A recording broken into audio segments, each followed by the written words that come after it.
नमस्कार दोस्तों, bank loan वाले ग्राहकों के लिए 3 बड़े अपडेट निकल कर आ रहे हैं। देखिए, पहला तो यह है, हाल ही में भारतीय रिजर्व बैंक आरबीआई ने सभी बैंकों को यह मुख्य निर्देश जारी किया था और कहा कि कर्ज न चुकाने वालों को डिफ़ॉल्टर घोषित करने से पहले पर्याप्त समय दे ग्राहकों को। मतलब यह सभी बैंकों को अहम निर्देश जारी किए और भारतीय रिजर्व बैंक आरबीआई की तरफ से एक सर्कुलर जारी किया गया जिसमें कहा कि डिफ़ॉल्टर व्यक्ति या संस्थाओं को कारण बताओ नोटिस का जवाब देने के लिए कम से कम 21 दिन का समय देना चाहिए। उसके बाद ही बैंक किसी इंडिविजुअल व्यक्ति या लोन लेने वाली संस्था को डिफ़ॉल्टर घोषित कर सकते हैं। यह एक तो आरबीआई का सभी बैंकों को प्रमुख निर्देश है।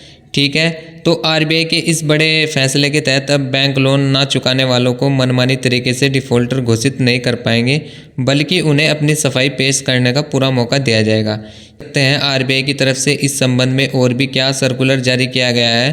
तो पहला अपडेट तो ये रहा बैंक लोन डिफ़ॉल्टर से संबंधित। चलिए दूसरा अपडेट देखिए। आप आरबीआई ने एक और चेतावनी दी है और कहा है कि यूपी बिहार में आजकल छोटे लोन डूबने का खतरा बढ़ गया है। वैसे मैं आपको आगे एक बोनस अपडेट भी बताऊंगा जिसमें किसानों के लिए एक बड़ी सरकार की तरफ से फार्म लोन माफ़ी योजना शुरू की गई, जिसमें किसानों का 2-2 लाख रुपए तक का कर्ज यानी कि लोन माफ़ किया जाएगा।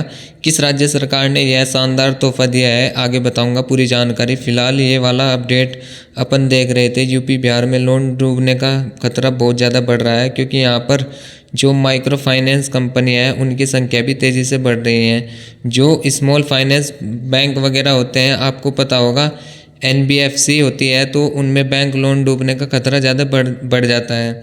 और भारतीय रिजर्व बैंक आरबीआई ने एक स्पेशल अलर्ट जारी करते हुए कहा कि ऐसे लोन बिना किसी गारंटी या बिना किसी आय के जारी किए जाते हैं। तो सबसे बड़ा खतरा यही रहता है कि गारंटी ना होने पर बैंक कर्जदार सीधे तौर पर कोई वसूली नहीं कर सकता, या तो जैसे कोई प्रॉपर्टी के पेपर के अगेंस्ट में लोन दे रहा हो तो बैंक उनसे वसूली कर पाते हैं। बाकी नॉर्मल यूँ ही बिना कुछ गारंटी के लोन देने पर कैसे वसूली होगी। तो इन 2 राज्यों के लिए स्पेशली आरबीआई ने अलर्ट जारी किया है। चलिए अगला अपडेट देखिए दोस्तों। होम लोन को लेकर एक बड़ा खुलासा ये सामने निकल कर आ रहा है कि खुलेआम बैंक नियमों की धज्जी उड़ा रहे हैं चेक बनाकर ग्राहकों से ब्याज वसूल रहे हैं, जबकि ये नियमों के खिलाफ है। अब समझिए पूरा मामला क्या है। हाल ही में कुछ खुलासे सामने आए हैं दोस्तों।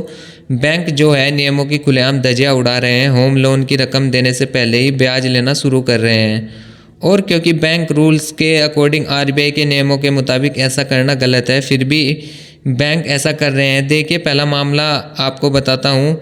केस नंबर 1, हरियाणा के गुरुग्राम में रहने वाले पैसे से इंजीनियर आयुष चौधरी अपने परिवार के लिए घर खरीदना चाहते थे और उन्हें एक 3 BHK का फ्लैट पसंद आ गया।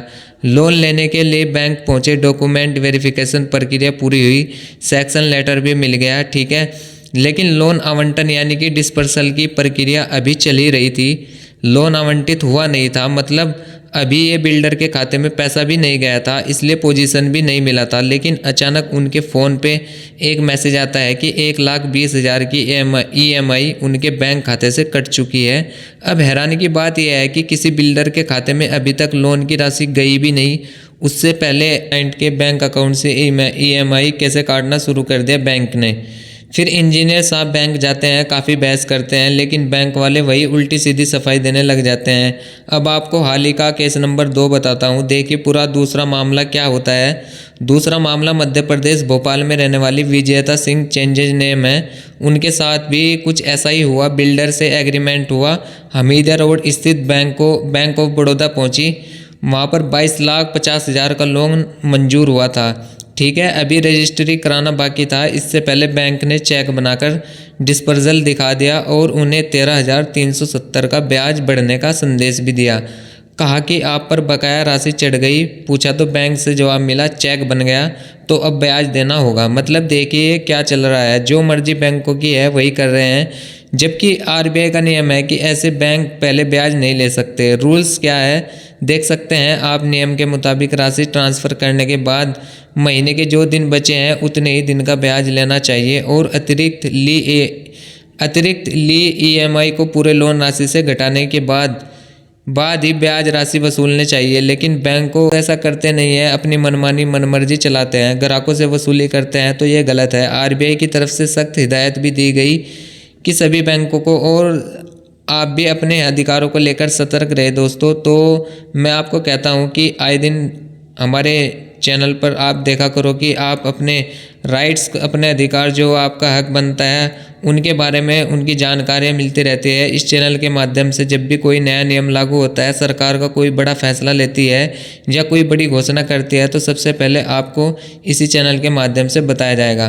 तो हमारे चैनल के साथ जुड़े रहिए और चैनल को सब्सक्राइब कर दीजिए, बेल आइकन को दबा दीजिए।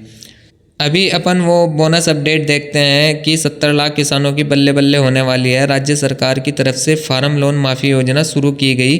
इसमें 2 लाख रुपए तक का लोन माफ़ किया जाएगा पहले चरण में। इस योजना के तहत उन किसानों के खातों में 4,000 करोड़ से ज़्यादा जमा किए गए हैं जिन पर 1 लाख तक का लोन बाकी था। ठीक है, 1 लाख तक का लोन तो मतलब माफ़ करने की घोषणा कर दी है।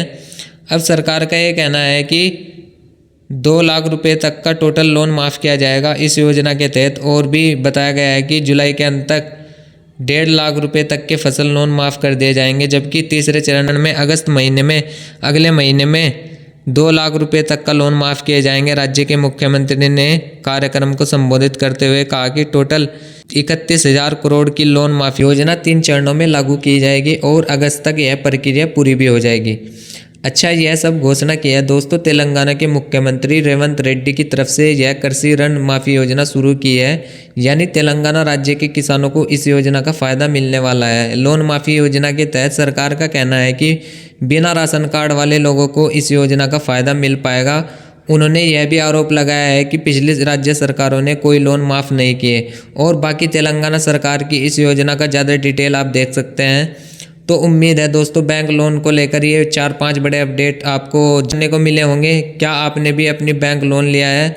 अगर हाँ तो कमेंट करके बताइए मुझे, और ना है तो इस वीडियो को लाइक और शेयर करना ना भूलें और चैनल को सब्सक्राइब कर दीजिए। तब तक के लिए थैंक यू, धन्यवाद, जय हिंद।